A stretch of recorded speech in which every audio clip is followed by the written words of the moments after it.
Hey guys, welcome to the 146th C# tutorial that I'm making for the new Boston. And in this tutorial, I'm going to be showing you how to use keyboard shortcuts. So all you're going to need for this tutorial really is just a blank form. And the first thing that we're going to have to do is set the key preview property equal to true. So just go over to your properties panel over here and set key preview to true. The next thing that we're going to want to do is create a new event handler for when the user actually presses a key. So we're going to go to the key down event, and this occurs first when the key is pressed. This occurs before this key press event. So we're going to want to click on this. Alright, so we're going to want to be checking to see if the user pressed Control A. So we're going to be using these key event arguments to get the data about the key press. So I'm going to say if e.control, and the control property basically just returns a bool indicating whether the control key was pressed. And even if there are multiple keys pressed, it will still return true if control was in there. And we're also going to say and e.keyCode.toString equals A. And basically we're just checking to see if the user presses A as well. So this will only return true right here if the user presses Control and if they press A. And obviously if you wanted to check to see if they press F or something else like that, you could just put F in here instead of A. So if the user presses A, we're just going to have a message box be shown saying Adam. Alright, so now when we go over here to our form, debug, and press Control A, we should see a message box that says Adam. Yep, and if we press any other key combination, it won't work, only if we press Control A. Alright.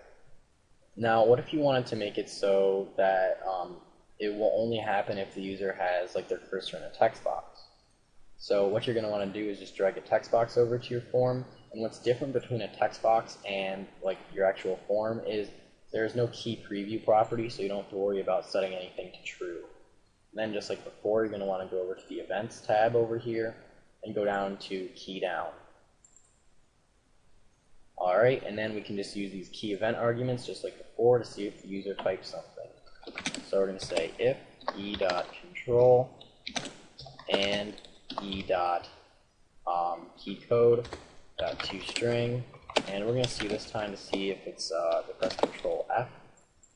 And then if they did, we're just going to have a message box show saying you pressed Control, I'll say CTRL for Control, and F. And I'll say from the text box. Alright, so now we debug here, and since our cursor is in the text box right here, and we just press Control F, we should get a message box saying you press Control F from the text box. Yep, perfect.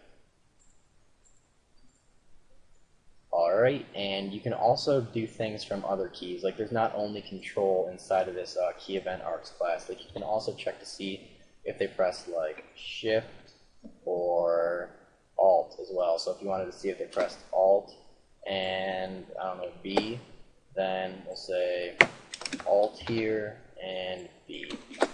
So now we're just going to check to see if the user pressed Alt and B. So if they press Alt B, then yep, you pressed Alt and B from the text box. And if you wanted to check to see if they pressed Alt and Control, we can do that as well. So if they pressed Alt and Control. Alt and Control, yep. Alright, so that's pretty much it for this tutorial on setting up keyboard shortcuts, so see you guys.